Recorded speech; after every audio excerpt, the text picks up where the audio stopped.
Welcome back. So we're going to make a domino set today with a box to keep them in. Made a 9x9 set, but it makes 55 dominoes. Then I made a little box to fit to contain them. So I had some scrap wood laying around. It was starting to accumulate. So one, I wanted to use up the scrap wood, and two, I wanted to try out some of the tricks and the skills that I've learned from the other videos and some of the other builds. I wanted to try some things out. So kind of put the two together and came up with this little idea to make a domino set. So I used a 3/4 inch board, cut into 2x1 1-inch dominoes, and then I took an 1/8 inch drill bit, made the buttons or the holes in the dominoes themselves. Now, I don't show it painted, but it'll get painted a little bit later. I had the 1x4s laying around, a bunch of odd sizes. So first of all, I cut them into 2-inch wide strips. Took various lengths that I had and just cut them into 2-inch wide pieces. The video is a little grainy. I think I set the settings on 720 instead of 1080p, and it does not look good. It also does not look good when you have I had the camera right where I was doing the sanding earlier, so I think there's some dust on the screen, so probably didn't put it in a good spot. So I don't know what other people do when they make their videos, how they keep the screens from getting all dirty, but mine, I had to constantly keep stopping it and going and cleaning it off. So you'll see some of the 1x4s are short, some of them are longer. They were just pieces from other projects that I built, furniture, other things that I've done in the house. So cut all my boards down to 2-inch. Now I'm going to slide my fence over to 1-inch, and I'm going to make the blade depth about an 1/8 inch or less. I already made one pass and didn't like it. It wasn't deep enough. Can't really see the blade, but it's there. Running along at 1-inch. That's going to make the divider on the dominoes from one side to the other. So you'll see there, put the little 1/8 inch divider. So I run it along the width on all of them. Run all the boards through it, and then I'm going to set the blade height back up to 3/4 inch. Use my crosscut sled and put my stop block at 1-inch and cut my little pieces out. So the individual dominoes will get cut out this way. So check my fence. 1-inch is very hard to cut out, especially when it's 1x2. So it's a long process. Like I said, I got to cut off 55 of them, so it took a while. You see, I just push it through, pull it back, and throw them in the bucket. So 55 more times and we'll be done here. So the good thing is with the stop block, it's faster than it would be if you had to keep setting it back up. I do have a very small crosscut sled. I have a very small shop. You see most of my stuff's done outside of the driveway. I only have a 6x10 shop, so basically I just store my stuff in it. I can't really do any work in there. So make all 55 pieces. I even had some boards left over, so I must not have counted their creating pieces. I did make 65 in total. I wanted to have some extras in case I had some pieces go bad, or I didn't like the way it came out. I could do a couple of trials. So here I'm setting it out for the different numbering systems. So you start with 0. You do 0, 1, 0, 0, 0, 1, 0, 2, 0, 3, and you work your way up to 9x9. So to make sure I had enough. Putting the holes in it was a little bit aggravating. So I came up with a system where I lined them all up and I put my speed square on it. And since they were 1-inch wide, I would put a dot at 1/4, 1/2, and 3/4, and then I would slide my speed square up and do a row at 1/4, a row at 1/2, and a row at 3/4. So first I come along and I put all the dots with a pencil and just kind of made an indentation along with a little mark, and then I put a 1/8 inch drill bit into the drill, which just happened to stick out about 1/4 inch. So I just drilled it all the way down in, over and over and over. So a lot of little bitty holes. I wish I had a drill press, but I don't have any room to store one. And with an 8-inch drill, it's not that hard to control it. It's just long, and the sun was very bright, so it's in my eyes. This one look like I'm in pain, but it's just I'm squinting. I probably should have turned my back, but I wanted the camera to be able to see it. I thought that you'd be able to see the drills, but I guess they're so small, it didn't quite work out. It was so bright I couldn't see the screen, so just make sure it's pointing in the right direction and hope for the best. So you see, I lined them all up and did this over and over again for 55 times. I guess 54 because 1 and 0 is 0, so I didn't have to do it. So, it gets repetitive. So I started out with zeros, left one side blank, did 1 through 9 on it. Then I took did the ones, put 1 on each end, and then did 1 through 9 on the other side. Over and over until I got to 9 by 9. So very long process, especially in the sun, with it right in your face. So I pulled up a chair, just went to it. So using my little block and my speed square, it was probably faster than it could have been. So I got all my dominoes ready. Now it's time to make the box. So I believe I went with a 4-inch wide box by about 11-inch deep. So we'll take I think that's a 1 by 10 that I had left laying around. So I ripped it into 4-inch and then another 4-inch piece. I flipped over to use the factory edge on both sides.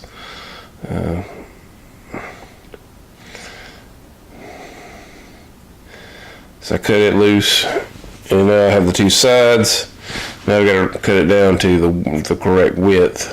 So line it up, make sure it wasn't bowed when I got done with that.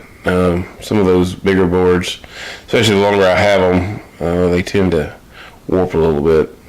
Those actually turned out to be pretty good. So here I cut it down to 11 inches for the width. It's probably right at the max to do it without a crosscut sled. I didn't have any problems. I went with so now it's a 4-inch by 11-inch sides. So I didn't measure the width. I just took a couple of blocks. I wanted to make sure I had a little bit of gap because I didn't want them getting stuck in the box. So I measured it with the dominoes themselves. Just measured the width, put it up against there, backed it off a little bit so they had a little bit of wiggle room. Probably not real scientific, but it worked out. I was getting a little hot. Those were actually spares that I had. So I'll take a 1x4 that I had, and I believe that's actually a 1x6 I had laying around because I had to cut a piece off of it. So I cut it down to 4-inch, and then I ripped the 2 pieces, which turned out to be a little over 3 inches. I'm going to take my 1-inch piece of plywood. It was actually already to the correct width. I just happened to find it in the scrap pile. So it's about a 3 1/4, 3.5 inch wide piece. It actually wasn't very straight, so I trimmed it up, got it straight, and then cut 2 11 1/4 inch pieces, or 1 11 1/4, and then one that was 11 1/2, so that it would stick out a little bit over the edge on the top. So now I just measure, add 3/4 inch. So maybe it was 11 1/4, and then 12. Not 11 1/2. So I held it in, cut it. Not too worried about an 1/8 inch piece of plywood without a crosscut sled. It's not going to go anywhere. So thin, it might break all the pieces.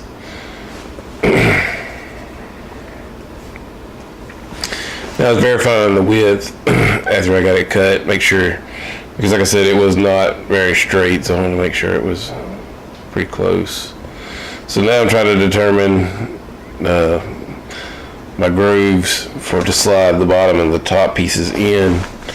So I set it up about 3/8 of an inch from the bottom and 3/8 inch from the top. And I'll do about 3/8 of an inch deep on the the groove. And I'll test fit it and make sure it's deep enough. So what I'll do is I'll run one pass, slide the fence over about the width of the blade, and make another pass. Make 2 passes, and that's plenty of room for the 1/8 inch plywood to slide around in fairly easy. I don't want it to be stuck in there, so run it through for the top, run it through for the bottom. And I'm going to test fit it, make sure. I think I had to make one more attempt to make sure they were proper depth. Here I was going to use pocket screws to hold the front and the back on. I didn't think about how I was going to put the screw into the other side, so it worked out for one side. But when you try to put the other side, there's not enough room for you to put your drill in there. So, with it only being 3 inches wide, so put two screws in one side, one screw in the other, because it's not very tall.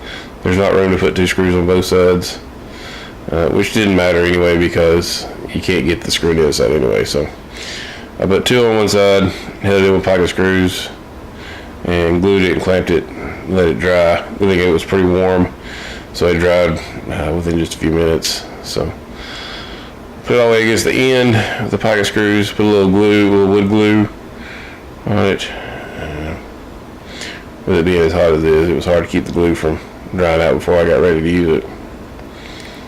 So lined up the grooves, one last double check, put my screws in, and screw it down.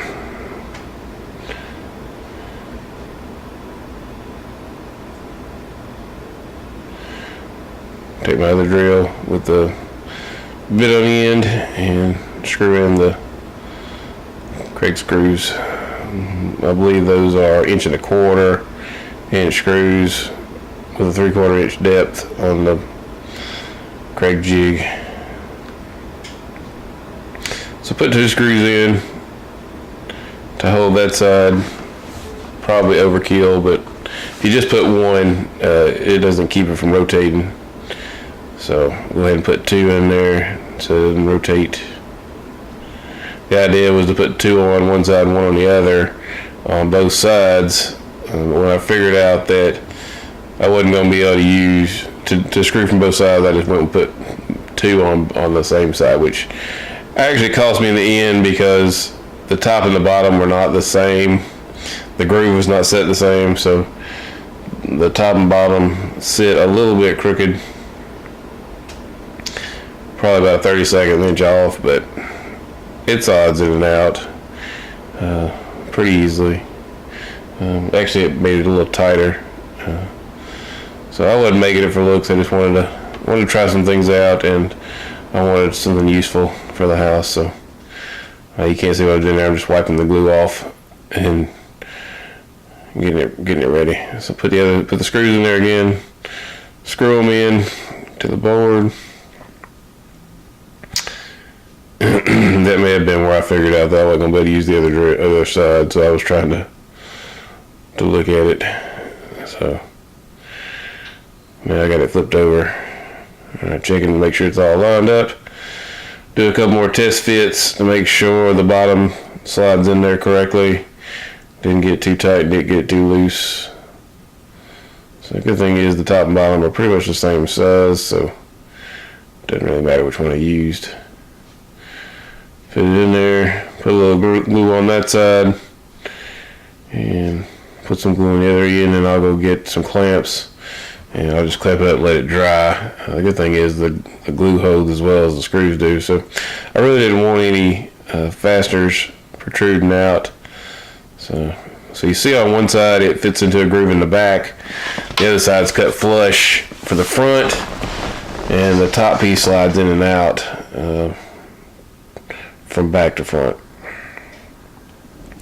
So you can see where having to modify it and flip it around was a little tight fit on the front end. So I got my chisel out and kind of shaved it a little bit so that it would fit.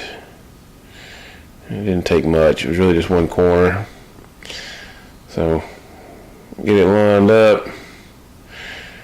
get the top and bottom kind of adjusted in there and glue it up. Normally I wouldn't glue it with the top on, but as tight a fit as it was, I wanted to make sure it didn't get in the bind. So normally I wouldn't want it, because you don't want to risk it getting stuck in there. If there's any glue on it and it's in there, you won't ever get the top out. 1/8 inch plywood, you'll tear it all up. So I put it in, got it fixed, got the clamp set, and then I pulled it out. You can see I've already put it back in. I wanted to make sure, so before I started sanding, that it was going to go in and out. So now I take the clamps off and start doing a little sand on the top and the bottom and the sides. Get it all sanded up. Took the sander, rounded over the edges a little bit just so it wouldn't be too sharp. Flatten it up on the ends and flatten up any tear out on the top piece. Run it over the plywood one good time so there wasn't any splinters or any protruding edges and anything that would get caught. It was a little bit tight, so sand it over the edges so it would slide a little bit better. Now you see it goes in and out quite easily. I did take my pocket screw drill and put one hole in it so I could put my finger in. It really wasn't necessary, but when it was tight, I was afraid it would get stuck over time, so it's not really big enough to put your whole finger in. I can't put mine in there anyway. You can put your pinky in it, or at least stick a pencil down in there or something to help get it started. Once you get enough fingers you can pull, it should come right out. So just stacking the blocks in there, or the dominoes. I didn't put them in any kind of order, but just wanted to make sure they fit. So I did 3 rows of 5, and then 3 rows with the top layer, the 4th row only having 10 in it. I had originally thought I was going to put a little 1-inch strip down on the bottom so that the top would be flush, so they would fit in there a little tighter. But then I just didn't do it, so I didn't really see it as necessary. They don't slide around too much anyway. The top goes on there pretty good. I thought it turned out pretty neat, so hope you enjoy.